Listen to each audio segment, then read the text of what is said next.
We'll learn chapter 18, Chai zum Leben, to life, Pedich Yudches. Let's go right to it. Toisus beer bad hatev, for additional clarity, to explain very well, milas mioid, the word mioid, shebe posik, within the verse, ki korev elecha adavar mioid, for this is very near you. What's bothering Dalton Rebbe here? Dalton Rebbe says like this. What I explained to you in chapter 16 and 17 addresses the idea of that Torah is near you, but it doesn't adequately address the word very near you, because the word ma'oid seems to be superfluous. Why does it have to say? It could say ki korev elecha hadavar, and everything would be understood. Hashem it adds the word in the Torah ma'oid. What's bothering the Alter Rebbe? According to the explanation of 16 and 17, one needs to generate some feeling of ava to get himself motivated to act. So yes, it's not the heart palpitation, passionate love that we talk about, but it's still what we call the talumis liba, the intellectual love, the cold love. You need to generate that. Avram, if you can mute yourself, I appreciate it. But what if someone can't do that? So how can you tell me it's very near you? Something that's very near you, it's like, you push a button and it's right there. Something that you need to generate through creating creating that feeling means you have to reflect and meditate and think and have the data. That's a job. That's work. Not everyone is shaykh to that. Look at the Alter Rebbe's lashon. Let's look inside. Says the Alter Rebbe, we must know with complete faith, even someone whose mind is short, kind of can't get it in regard to knowledge of God. So regarding knowledge, he doesn't have the knowledge. And he doesn't have the heart. Lahavin, to understand the awesomeness and greatness of God. Lahaylid mimena, to give birth from those intellectual feelings, tchilur chimu, of awe and love. Even just the one that we discussed in 16, the intellectual cold love. And this person doesn't have that capacity, so how can you say the word mioid? That's what's bothering the Alter Rebbe here in chapter 18. In other words, yes, Moshe. Rabbi Dalfin, what is the word? Just want to make sure I understand. The mocho, the tavanuso. Is it?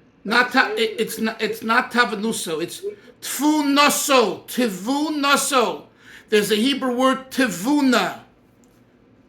In Alter Rebbe in chapter 16, it's the bounty. No, Rebbe, bounty. No, not bounty. No?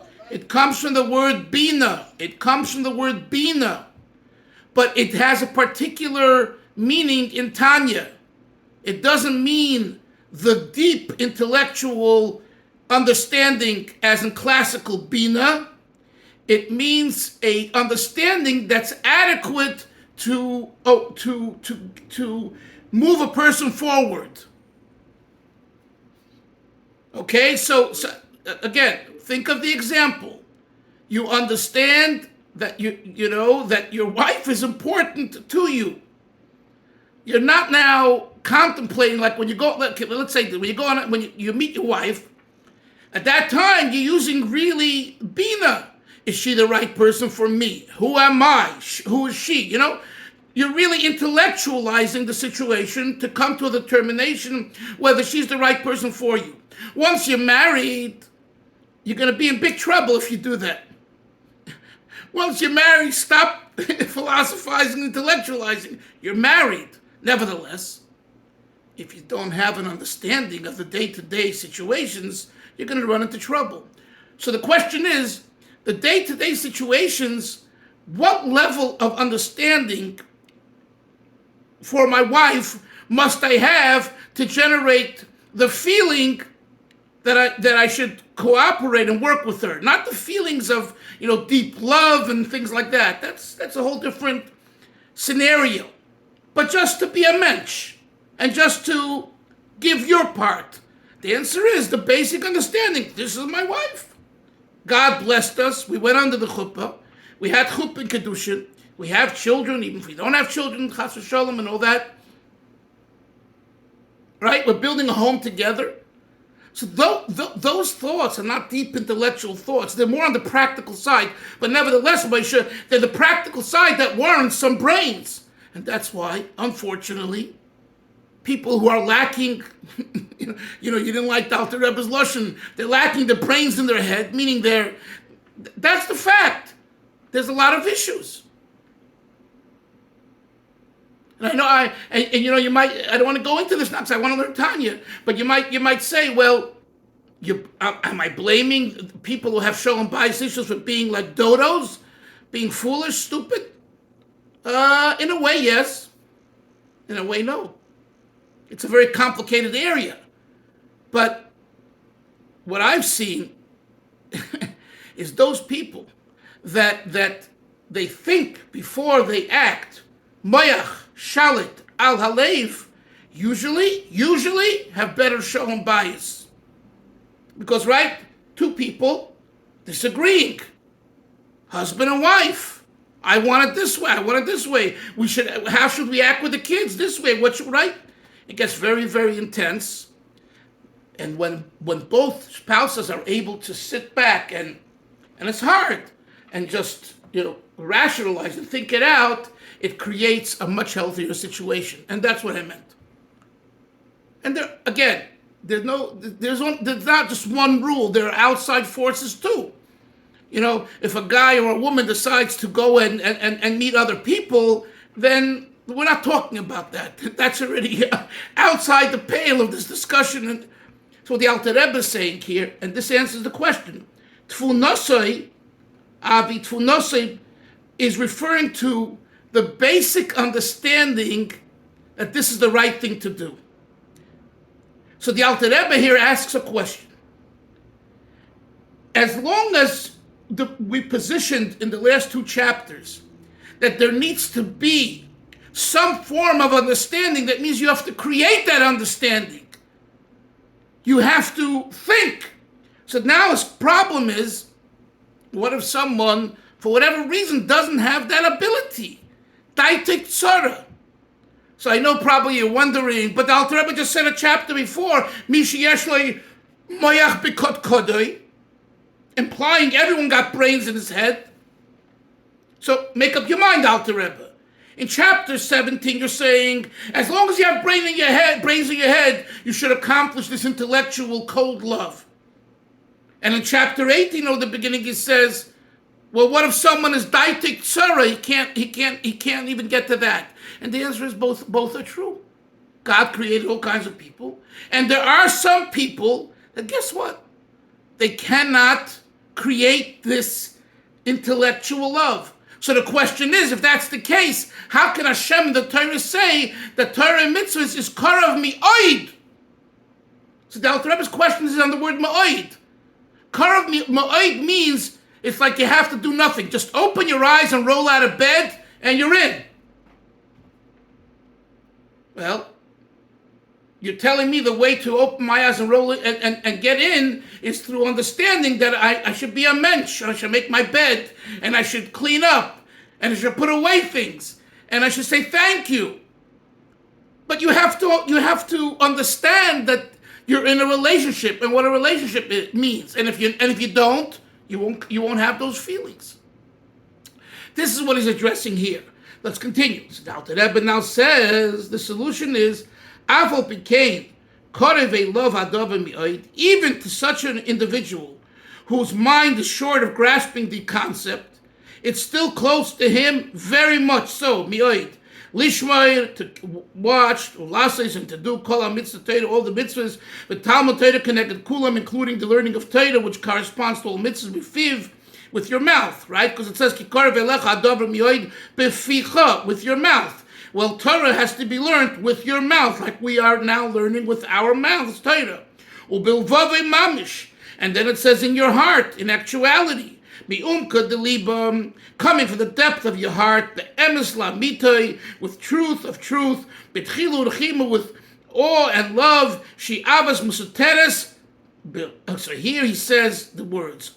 This he refers to, he says, Alter Rebbe says, I'm referring to the latent love. Okay, and make a note there. Ava misuteres. We translate it many times as hidden love, Isser. But what it means is the latent love that shehi, look further, shebelev close Yisrael, that's within the heart of all Jews. She Yerusha lonim avosenu. It's an inheritance that we got from our ancestors, Avram, Yitzchak, Yaakov, Sarah, Rachel, Leah. Alter Rebbe says very simple. He says, you know what? You know why Torah mitzvahs is Korav Mi'oid? Is very near you. Because we are children of Avram, Yitzchak, Yaakov, Sarah, Rachel, Leah, and we got an inheritance.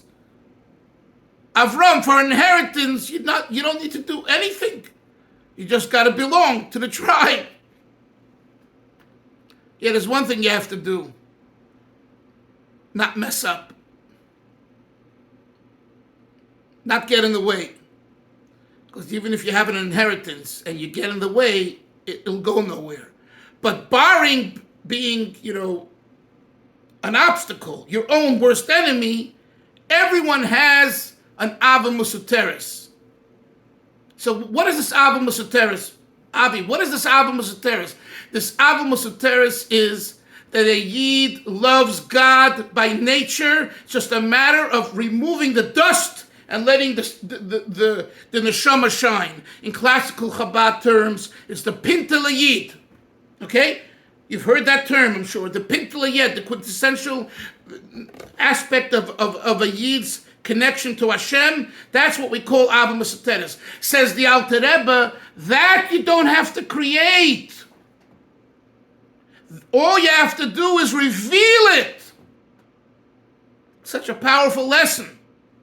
You're telling me, you're arguing, I don't have the capacity, the brain capacity, the mental capacity, the patience, the interest to create the sense of love for God and therefore the willingness to do Torah mitzvahs. Says the Alter Rebbe, you don't have to create anything. Just reveal who you are.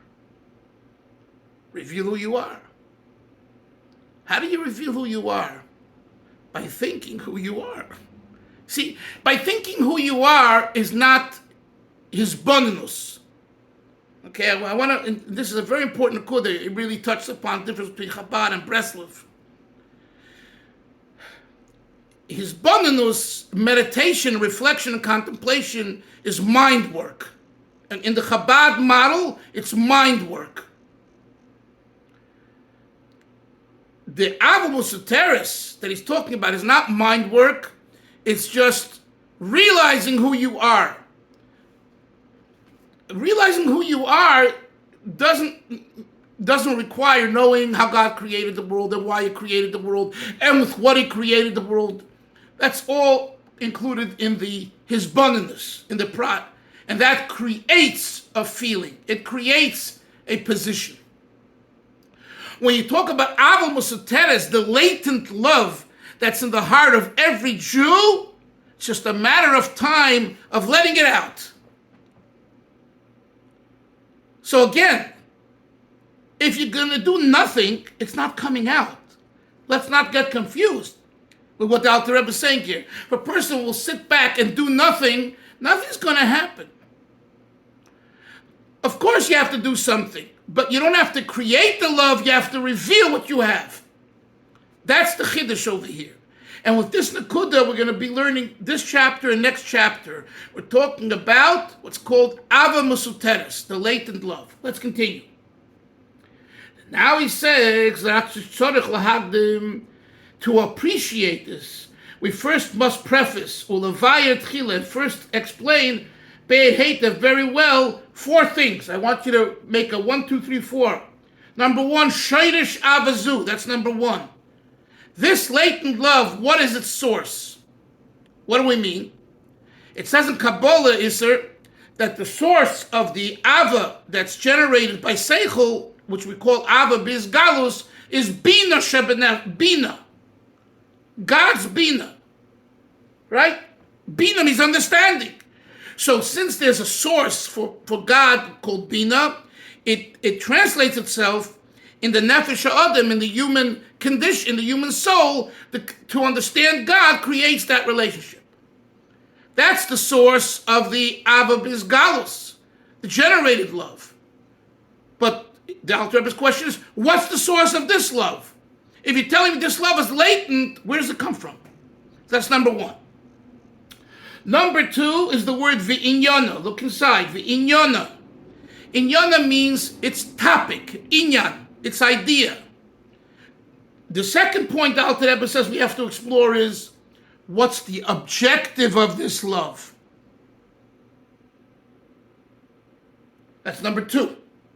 And this is going to be explained later, so let's go on. Number three, Ve'ech hi Yerushalanu. How is it that this love, whatever this love is, and whatever its objective is, wherever this love comes from, whatever its shaydish is, that's point number one. Point number two, whatever its objective is. Point number three is, how is it a Yerusha? You're telling me it's inheritance. Really? Why? What did we do to get this inheritance? What's our relationship with our avos and our emos? That's really the question. And point number four, ve'ech nichlal ba. How is it that in this type of latent love, it also incorporates gam tchilu, also an awe and fear for God? If it's love, it ain't fear. If it's fear, it ain't love. But yet we say here that this love somehow leads a person to not only loving God, but fearing God. How is this fear, how is this love generate not only a love feeling for God, but a fear feeling for God? That's his fourth point that needs clarification. Okay? And here's an example just for a moment, Chavre. It's a one-liner, a 1.5 liner, and it's loaded.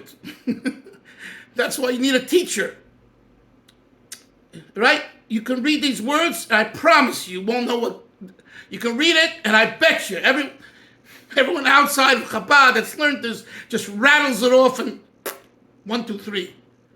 I'm making a generalization. But when you learn it deeply and methodically, and you have training in Tanya from your teachers and your teachers, and the Rebbe clarified a lot of these issues as well, it's 4 separate ideas. And each one needs clarification. So the Alter Rebbe begins now, interesting, to explain point number 3. V'inyan, where he starts explaining, right? He says we need to first preface to understand these 4 points. Which of the first points does he explain, Avram? Point number 3, which is Yerushalanu. And what does he say? I'll just say it outside briefly, basically, because there's going to be a lot of Kabbalah coming up. The Alter Rebbe says basically, you should know like this. This is a Yerusha because we got it from our fathers and our mothers.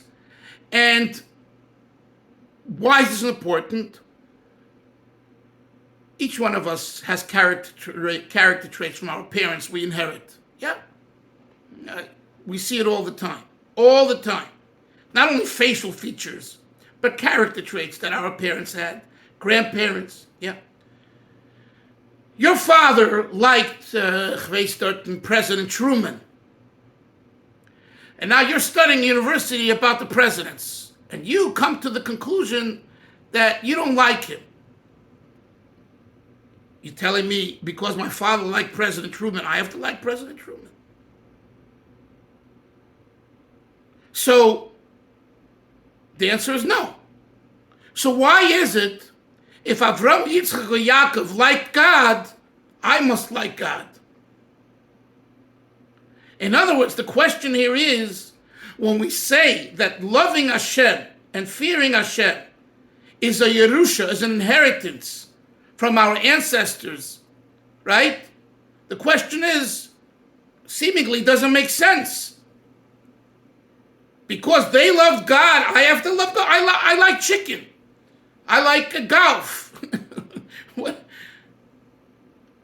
One second. What's the answer? The content of what you like and what your parents like is very different. But the idea that you have a soul that likes, that's similar. So Moshe, when we say we inherited from Avram Yitzchak Yaakov, you know what we inherited?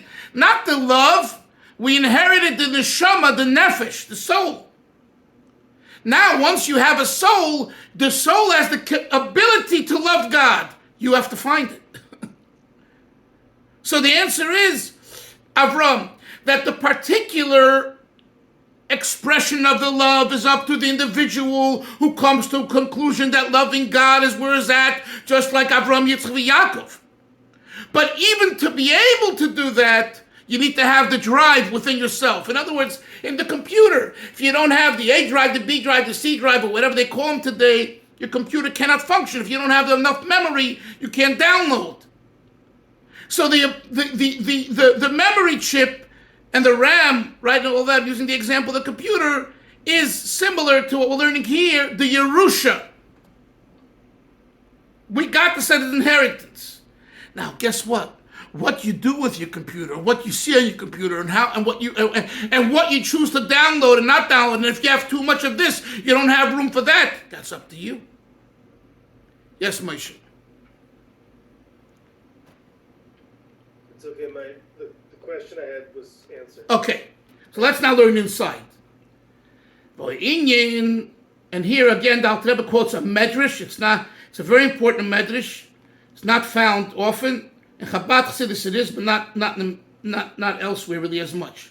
Ki ha'avos hein hamerkava. Isser, did you see this medrash quoted in any other Hasidic sefer? Perhaps in the Nesiv Shalom he Right, it, but and the Nesiv Shalom took it from Tanya. It's fine. He learned a lot of Tanya. It's fine. It's right here. The Alter Rebbe, I think, is the first one who kind of quotes this message. The Avos, the forefathers, the Imahois, they are a Merkava. They are a chariot to God. What does that mean, Avi? It means to say that God rides through them because they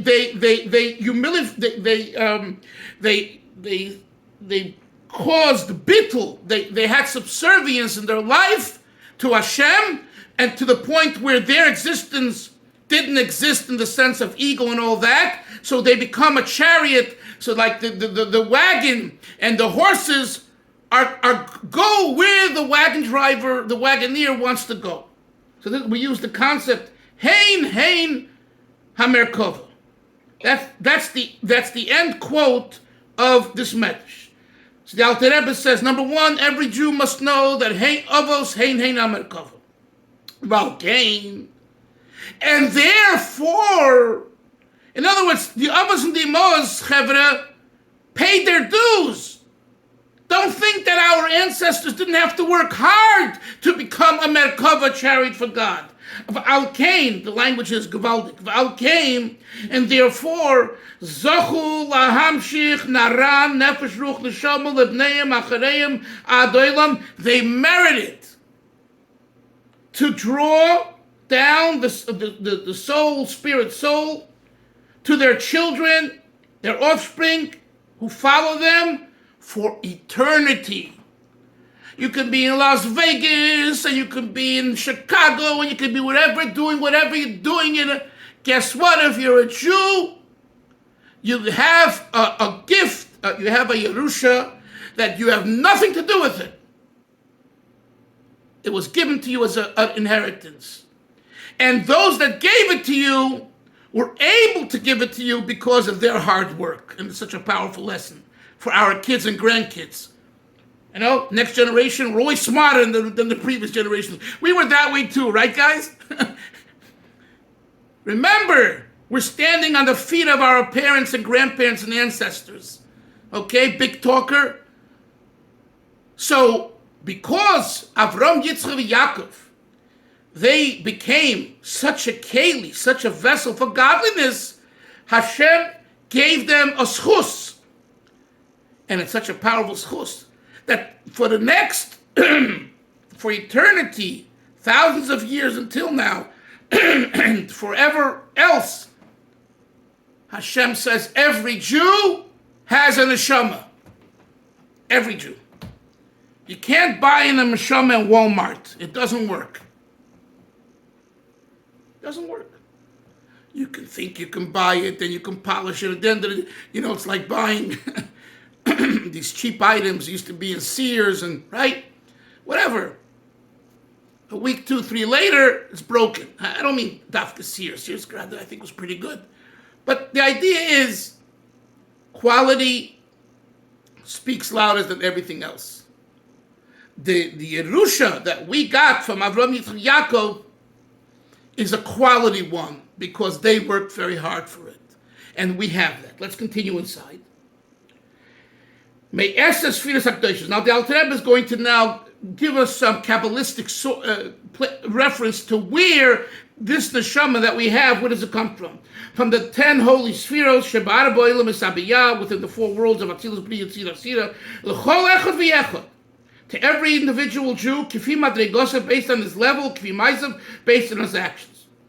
V'al Kolponim, and at least, Afilu L'Kal Shebekalim, even a lenient of the lenient, the biggest sinner, what our dear Yoini referred to years ago as George Soros, and I'm not saying he's the biggest sinner, but I recall that conversation, Yoini. Even a George Soros, Kal Shebekalim, Upashea Yisro, and a sinner, Nimshech Bezivugam, when the parents of George Soros, if they both indeed were Jews, through their zivug, through their union, they draw down nefesh, the malchus, the soul of the level of malchus, the asiyah, of the world of action, the 4th world. Shehi midarga tachtoinu shebkedusha, it's from the lowest level of holiness, asiyah. That's why they're not religious and they're maybe anti-religious, but guess what? They have a soul. They have a neshama. It's a very, very, the soul it comes from a low place within the Godhead.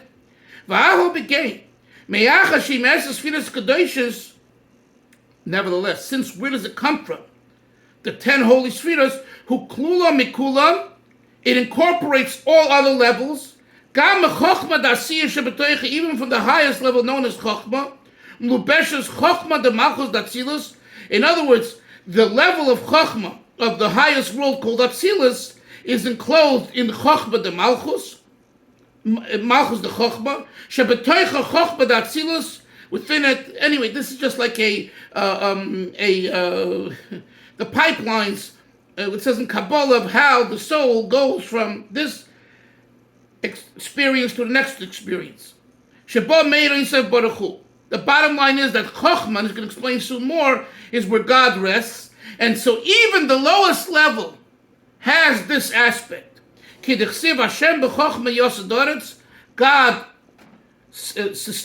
founded the world with Chochmah, the kulam b'Chochmah sisa, and all of action is sustained through Chochmah. V'nimtza, we understand from this, that the infinite God is enclosed in the wisdom within the soul, the Chochmah. Yoni, I want you to see those words inside. Whoever it is, Tom, Dick, and Harry, Joe Schmo. Remember, this is the Balatanya writing. It's not Chaim Dalfin saying this. This is the Alter Rebbe.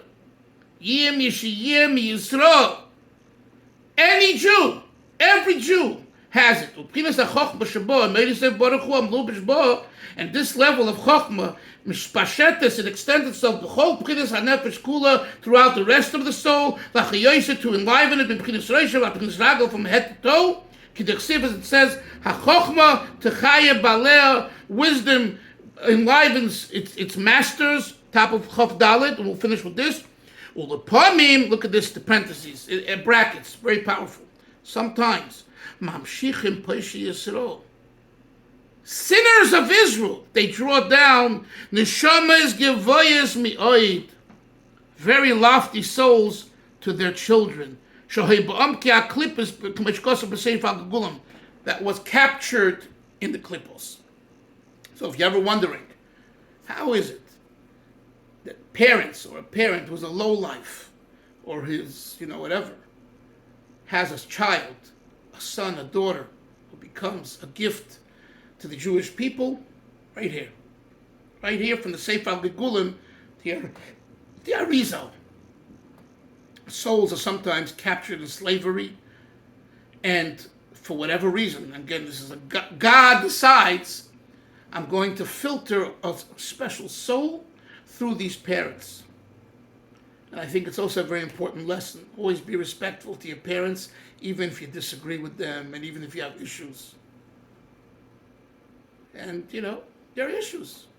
Relationships. My father wasn't fair to me. My mother was this. We know what life is and we know what we go through. Now, the Rebbe here quotes the Sefer Arizal, Sefer Gilgulim, that sometimes a father, a mother who is a low life, Poshea Yisro, a sinner, gives to the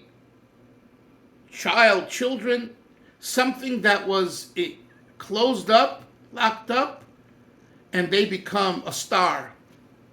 And we don't know this, so we can't play a game. Hey, we're going to figure out who's a Poshea, who's not a Poshea. That's ridiculous. But it's important to and again, does that mean to say that you should put the Poshea on the wall and give them, become the president of the shul and march around with them? Not necessarily. But to yourself, to ourselves, we need to know this idea. And it's an important idea to think about, especially about parents and grandparents, because when you look back at your history, especially if you study it, especially if you know it, and you say, well, my grandfather was a simple Jew in Ukraine, in here and there, okay, he kept Torah mitzvahs, what shaykhs did he have with advancing the Torah? And the answer could be, because of him. He had your parents, and your parents, or your father, your mother, had you. So at the end of the day, he unlocked a soul. This is a very Kabbalistic concept. That's why it's in brackets in the Tanya here. But the Alter Rebbe's message is an important message up till now in the chapter, and that is that the Yiddish neshama is a Yerusha, as an inheritance to every Yid. And you all know that the Lubavitch, all of our rabbeim, and especially the Rebbe, lived with this dictum, and he believed it. He believed it 1,000,000%. I can give you hundreds of examples where people questioned him and brought Zohar and brought the Gemara and brought this. And the Rebbe, usually he would even address those. He had a way of explaining that. But even if not, it didn't change the situation that a Yid is a Yid. That's it. Here, if you're wondering, where does the ideology of Chabad to be conditionless, real Chabad, no strings attached, every Yid, comes from this chapter, what we learned now in chapter 18 in Tanya. That's why the Tanya is the magnum opus, the Bible of Shitas Chabad and Hasidus too, because that's what the Baal Shem Tov was about. Baal Shem Tov explained it in a general way, and the Alter Rebbe came and itemized it in using the ideas of Seichel to support its position, as you see here. So this is the answer to the third point of the Alter Rebbe, which is again to read it. Ve'eich hi Yerushalanu. How is it that this is an inheritance? What's the answer? Avram, Yitzchak, Yaakov, they gave it to us because they worked hard. Look at those words. I just love those words. Al Kain Zochu.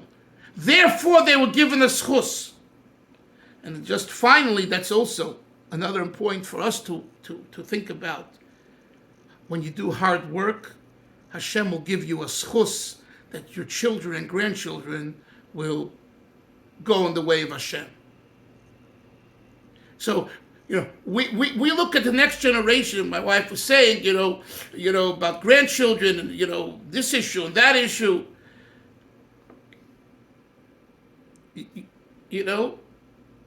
I'm a father. I'm not I'm a grandfather at this point. What can I do? Be mamshech haschus. Sure, if I have the chance to educate them, to hang out with them, and to share things that I learned and I heard and all that, it's a great, great way of impacting grandchildren. But remember, at the end of the day, you need a schus. Rabbi Label Groner was like such a close secretary of the Rebbe. He said he's not, he's worried about his grandchildren. What are they going to look like, in 20 years, in 30 years? I remember when where Mendel Futterfass came to my house in Marin County in 1988. So at that time, I bought a big camcorder from Sears. The big bulky ones, if you guys remember, like this, I took family videos. I really wanted to have memories, and Baruch Hashem, I have those. And it took, on my part, it took a lot of time, what I'm saying? And people saying, oh, you're walking around with a camera, and I didn't care, because I looked at 30 years down the road. And people are thankful that I got some older Hasidim on that as well. So Rabbi Mendel's sitting at my table with Rabbi Reichik. They came to the Bay Area to raise funds, so they stayed with me because Rabbi Mendel and my wife's grandmother were brother and sisters.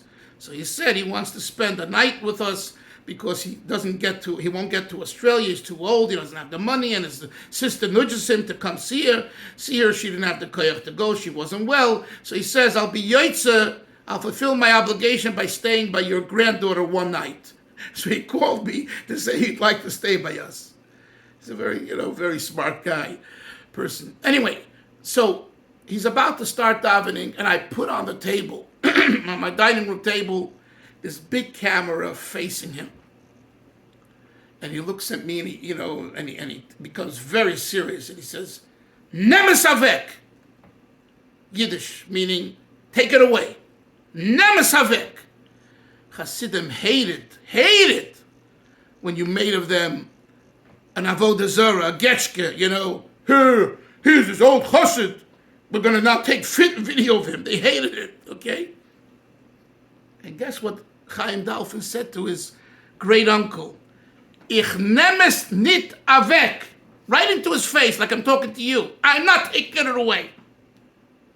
So first of all, you couldn't believe that this little American poophead, excuse the expression, this nothing, this 23-year-old is speaking to an 80-year-old, 82-year-old this way, right? And then he says, "Far was nicht? Why not?" In other words, without saying it, you know that this is not the way we Hasidim behave. Videoing us, what are you, out of your mind? Where do you come from? From other places? In Chabad, this don't work. This is the worst sin, giving someone this recognition. So I said to him, Vetter, you call them Vetter Mendel, Uncle Mendel. Vetter Mendel, I want that my children, meine Kinder in 20 Jahr, in 20 years, should have to be able to see a real chassid. That's what I told him. And that's why I'm videoing you. So he said to me, they haben the Rebbe. They have the Rebbe. Again, classical Hasidic response. What are you looking at me? I'm a nothing, Rebbe Mendel says, right? He only sat 9 years for Yiddishkeit in Siberia, right? So I said, the Rebbe is ein Zach. The Rebbe is one thing. And Chassidim are another thing. And 20 years to the year, Min HaShamayim, don't ask me how, I decided to publicize and give out this video, which today is available in Hebrew and in English. And it's online. You can see it online. That happened. What am I saying? Why am I telling you the story? Because you need a schus. You need a schus that something fell into my head 20 years before in 88, so that 20 years later, I was able to give it out to the world. The same thing with grandchildren. You don't know. So Rabbi Groner is saying, what am I worried about? I'm worried about my grandchildren, that they should continue in the way of Torah mitzvahs, in this case Chabad and all that. So you need a schus. And we should never forget that. You can't buy a schus. Yeah, there's one way you could buy it, by hard work. When you give hard work and you invest in your Avodas Hashem and your Torah mitzvahs and your chesed and everything else, it's a schus for you and your wife. And guess what? It then filters down for the future generations. Chevra, have a great Shabbos, Ba'aleischa, ignite your menorah, be on fire, and we'll see you all Monday. Shalom. Bye. Good Shabbos.